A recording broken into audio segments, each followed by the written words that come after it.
안녕하십니까. 안세해결의 대표 방정환 회사입니다. 오늘 제 636강은요.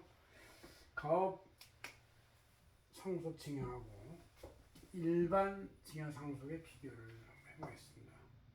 그래서 이게 어떤 차이가 있는지 그리고 어떤 것이 유효한지. 근데 실제 정부에서는 가업 상속 증여 공제에 대해서 꽤 많은 혜택을 계속 주고 있는데 실제 여러 가지 사후 관리 요건과 요건이 엄격해서 많이 이용을 하지 않는다는 얘기도 있고, 그래서 어떤 기업들은 또 가업을 이어갈 자녀가 없다, 아니면 가업 이어갈 자녀들이 딴 일을 한다 이래가지고 어려움을 많이 호소하고 있어요. 그렇지만 어쨌든 이것은 가업이 승계돼야 뭐 혜택을 주는 것이지 그대로 남한테 갈 때는 이런 혜택을 줄 수가 없는 것이고, 그래서 이제 이렇게 규정을 했어요. 그래서 우리가 5월 말 종합소가 신고가 끝난 지 이번에 첫 주인데, 첫 주 우리 안세지행전원에 6월 7일자에 이렇게 특집이 가업 상속 증여에 대한 투자청에서 요약해서 안내한 자료가 쫙 들어가 있어요. 그래서 그거를 저희들이 한 48페이지 표지했고, 표지에다 이게 제가 일부를 썼습니다. 썼는데 오늘 내용은 여기에 있는 내용 중에서 가업 상속 증여 공제하고 일반 상속 증여 공제가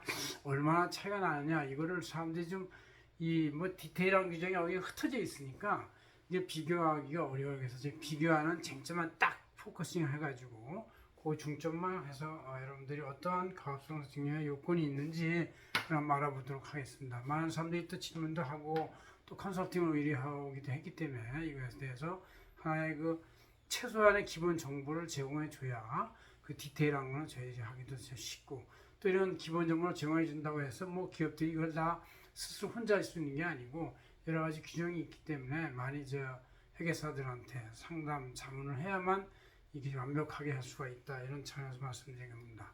자, 먼저 일반 증여와 상속과를 먼저 쓰고 가업 증여 상속을 뒤에 써서 한번 비교해 봅시다. 먼저 이제 생시에 증여할 때의 선증여를 먼저 보면 가업 이제 일반적으로 이제 그 일반 상속공제는 그냥 증여하면 10년 단위로 어떤 증여가 있는 날로부터 만 10년 단위의 모든 증여를 합산해 가지고 하나 통합을 해서 재계산해 가지고 앞에 선증여할 때 낸 증여세를 빼고 난 나머지 차 부족한 걸 내고 또 다시 또 1년 10년 단위를 기장하고 이렇게 기상하고 그러는데, 만약에 60 먹은 분들이 이제 슬슬 승계를 한다고 치면은 60대 한 번, 70대 한 번, 80대 한 번, 90대 한 번, 뭐 100살까지 산다면 100살 때는 돌아가실 때니까 5번 정도 4번 기회가 있는 거예요. 그렇게 해서 하는데 직기준비속은 성인인 거는 5천, 2천이는 미성년자이고 적용세율이 일반 누진세율인 10%부터 50%까지 적용된다. 30억 이상이면 50억이기 때문에 금방 올라와 이게. 그래서 만약에 100억 원이 증여가 있었을 때는 100억 원에서 한계세율 50%를 뺀 다음에 누진공제 빼면은 45.4억 원이 된다 이거예요. 근데 이것이 이제 일반 증여가 아니고 가업 증여일 경우는 어떻게 되느냐? 가업 증여일 때는 이제 가업의 지분을 말하는 것인데, 가업의 지분 승계인데 이 승계자의 공제 금액이 10억 원이다. 이제 5천만 원이 아니라 10억 원이다. 이거 확 늘어나죠. 세율도 일반 10%부터 50%까지 일반 세율이 아니라 단일 세율 적용해요. 과표 60억까지 10%, 과표 60억 초과하면 20%의 단일 세율. 그러니까 이 50%까지 가는 것과는 저는 딴판이다 이런 얘기죠. 그래서 이제 실제 가업 지분의 평가액을 한 100억 원 넘긴다고 치면 100억 원에서 10억 원을 공제한 다음에 90억 원이 나오잖아요.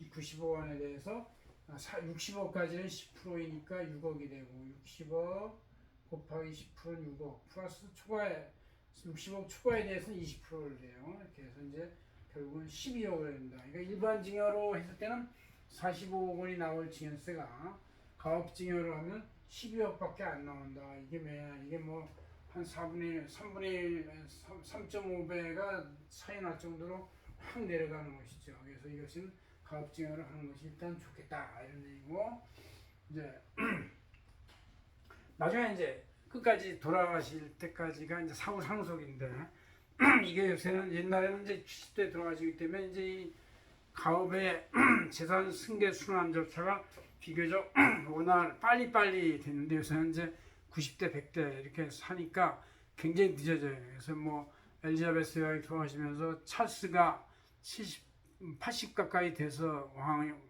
왕이 됐잖아요. 이렇게 이제 늙어가지고 찰스도 뭐 이제 지팡이 짚고 다니는데 대신 이제 요새는 가업승계되는 자녀도 아버지가 90, 100 돌아가시면 자기도 70, 80 돼서 늙어가지고 야 이제 나 경영 좀 해보자 이렇게 되는 거니까 이게 좀 약간 뻔히하긴 한데 그래도 어쩔 수 없이 사후 상속일 때 해주는 거예요. 이거는 그럼 이제 그게 오라면 미리 선증하면 되긴 되죠. 선증하면 되는데 선증은 이제 했다고 치고 또 사후 상속 한다 이럴 때 이제 가업 상속이 있고 일반 상속이 있는데 일반 상속 가업 상속 두 개를 비교해 봅시다. 가업일 때는 상속공제액이 기초 55, 일반 상속일 때는 기초 5, 배우자 5 이렇게 되죠. 그래서 적용세율은 일반 세율이고 그래서 700억이라고 치면 700억에서 10억을 뺀 이 5 플러스 5억을 빼고 나서 690억이 돼서 이거의 50%라면 340억이 돼요. 그러니까 일반 700억 기업 가치가 나가는 자산은 일반 상속을 할 때는 340억 원의 상속세가 나가는데 그러니까 반 정도 나간다고 보시면 되죠. 되는데 가업 상속을 하면 이분이 이제 700억 기업 가치가 있는 걸 할지라도 자기가 30년 이상 경영하면 600억 공제를 해주고 20년 이상 경영하면 400억 공제를 해주고 10년 이상 경영하면 300억 공제를 해줘요. 그래서 이거를 이제 30년 이상 경영해야 또 기업 가치가 올라가는가 이렇게 치면은 700억에서 600억을 뺀 나머지 100억에 대해서 아까 가업 상속 공제는 이제 10억을 빼줘. 그대로 이제 일반 공제를 빼줘요. 일반 공제를 빼주면 10억, 근데 100억에서 여기서 600억을 이미 크게 빼줬기 때문에 뭐 이제 이거 아무것도 아니죠. 100억에서 90억이 되고 그래서 50% 세입을 하고 누징공제를 빼면 40억.